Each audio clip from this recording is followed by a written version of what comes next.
A university in Florida has a class that unfortunately needs to be guarded by police because of the topic that is covered in that class. It is titled White Racism, and it's at Florida Gulf University. The first class had 2 police guards guarding it because of threats that were made toward Ted Thornhill, who's the professor teaching the sociology course. Now, course description says that the class will interrogate the concept of race, examine the racist ideologies, laws, policies, and practices that have operated for hundreds of years to maintain white racial domination over those racialized as non-white.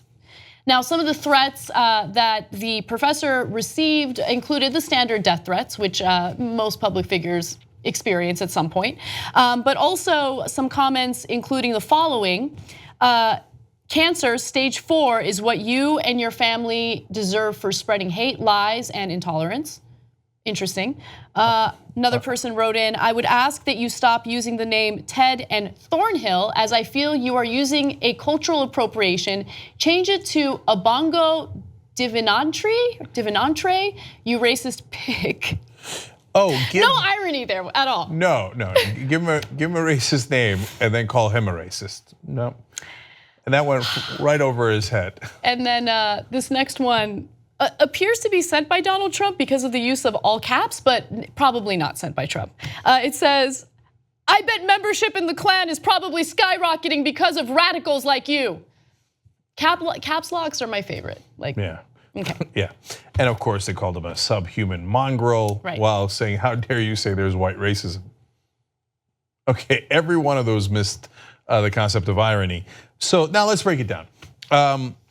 Has there been white dominance, supremacy, and racism in this country for hundreds of years? Oh no, never. I mean, really, is this a debate? Really, you think that's a debate? Now, look, when they talk about the history of racism in this country, it doesn't mean that he's calling you racist. He doesn't know you. Like you take it so personally, and it makes me wonder what it is why you take it personally. I don't take it. Anna's literally Caucasian. Do you take it personally? I mean, I don't take it personally. Okay, I'm looking at you. You look pretty white, right? Not only do I look white, Armenians are from the Caucasus. Like we're white, we're Caucasian. But it doesn't matter. Like for me, this class is no different from any other sociology class that's been taught in regard to race relations in the United States. The thing that triggered people was the title of the class, White Racism. Look, if you get triggered by that, then there is some sort of guilt, either subconsciously or very consciously, that you need to deal with, right? Because when I hear about this class, I don't think, oh my God, this guy's calling me racist, how dare he? I think, oh, we're gonna go through what happened historically in the United States and what's currently happening today, which I would, maybe 2 years ago, I'd say isn't as overt, but lately has been very overt. Yeah. So okay, so let's continue. White racism. Now, does that mean if you're teaching a class on white racism, that's the only racism that exists and that's what the professor thinks? No, he never said that. Could there be black racism, Asian racism? Of course! Do you know how racist the old world is? Almost everybody from every country thinks they're the greatest and everybody else is less than them. Is black racism possible? Of course. So in Jamaica, you could have a class on black racism against Asians. So look, when I was there about a decade ago, and I don't know if it's changed dramatically since then, but almost every Asian person, and there are plenty of Asian people in Jamaica, if you don't know, are called Mr. Chin and Miss Chin.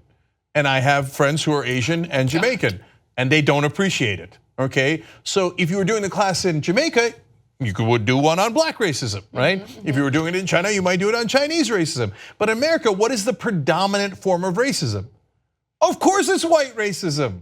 So let's do this one more time. I talked about it in a recent Old School episode, which now, by the way, are public. Members always get it, tytnetwork.com/join. But if you want TYT Old School on iTunes, we just did it with JR and Malcolm in the last episode. But real quick here, Turks in Germany are the minority, and they're treated like African Americans are here in America. So if you did a class on German racism against Turks in Germany, that might make sense. Turkish racism against Germans, I'm sure exists, but is not the predominant issue in Germany, right?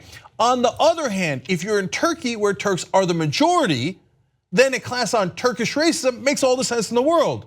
Whereas a class of Armenian racism against Turks in Turkey makes no sense.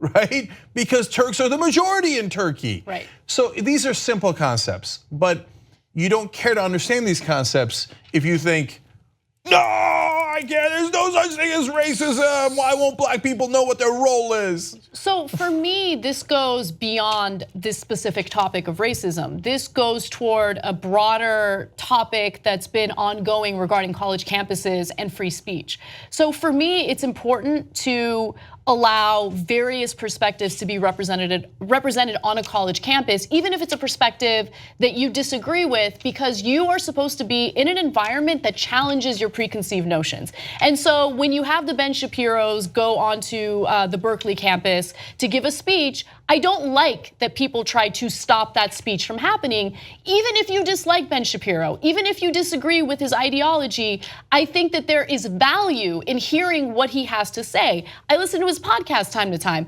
not because I'm a fan of Ben Shapiro, but because who knows, maybe there's something that he's right about that I'm wrong about, right? And so you are open-minded.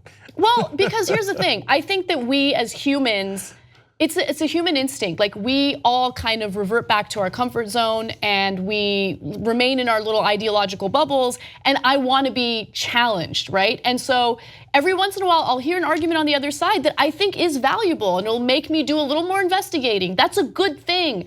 I want college students to stop trying to be coddled, right? Like I know that's gonna offend a lot of people, but once you're out of college and you're in the real world, shit gets real, right? And there's no one to coddle you. There's no one to caress your behind and tell you it's gonna be okay. Like life sucks and you're gonna be dealing with a lot of pretty terrible people. It's better if you learn to get out of your comfort zone and deal with ideas that make you uncomfortable than to expect people to just agree with you all the time and whatever. So look, it's two things about that. One, I'm a great example of that because I was a Republican, but I was open-minded enough to start listening to the other side, and then eventually I was like, oh, well, that position is true. And then, by the way, history showed that Republicans don't balance budgets, things along those lines. And peace through strength didn't mean peace; it meant endless war. So keep an open mind. And what Anna's saying is applies to both sides, both liberals and conservatives on college campus. So yeah, putting kidding aside, yeah, go hear a conservative speaker. I heard Jesse Jackson back when I was a Republican at college, and I walked out going, man, that was surprising. That was pretty good, right? He made a bunch of good points. And then I went to listen to Farrakhan, and the first half of the speech was about personal responsibility. I was kind of like that, and then the second half was about how the Jews are the worst, and I was like, no, what? No, I hate that, right? Yeah. But so you go and listen doesn't mean that you agree. It means you keep an open mind. And for conservatives, God, can you stop being snowflakes for a second? I mean, you get triggered by just because they added the word white in front of racism. What is the predominant form of racism in America? You know that there's other slaveries and slaves in the rest of the world. Yeah, of course we know that. Unlike you, we don't celebrate ignorance. There was slavery in Africa, there was slavery in the Middle East, there was slavery all across the world. But in America, it was predominantly white people who had black slaves. For you to deny that is absurd and is defensive in a way that makes you think, what are you trying to hide? So I don't know why you would need a safe space from this very obvious class. So just let it go and have an open mind for a second, both sides. If you become a member of the Young Turks, you'll be saying, I'm like a smart person.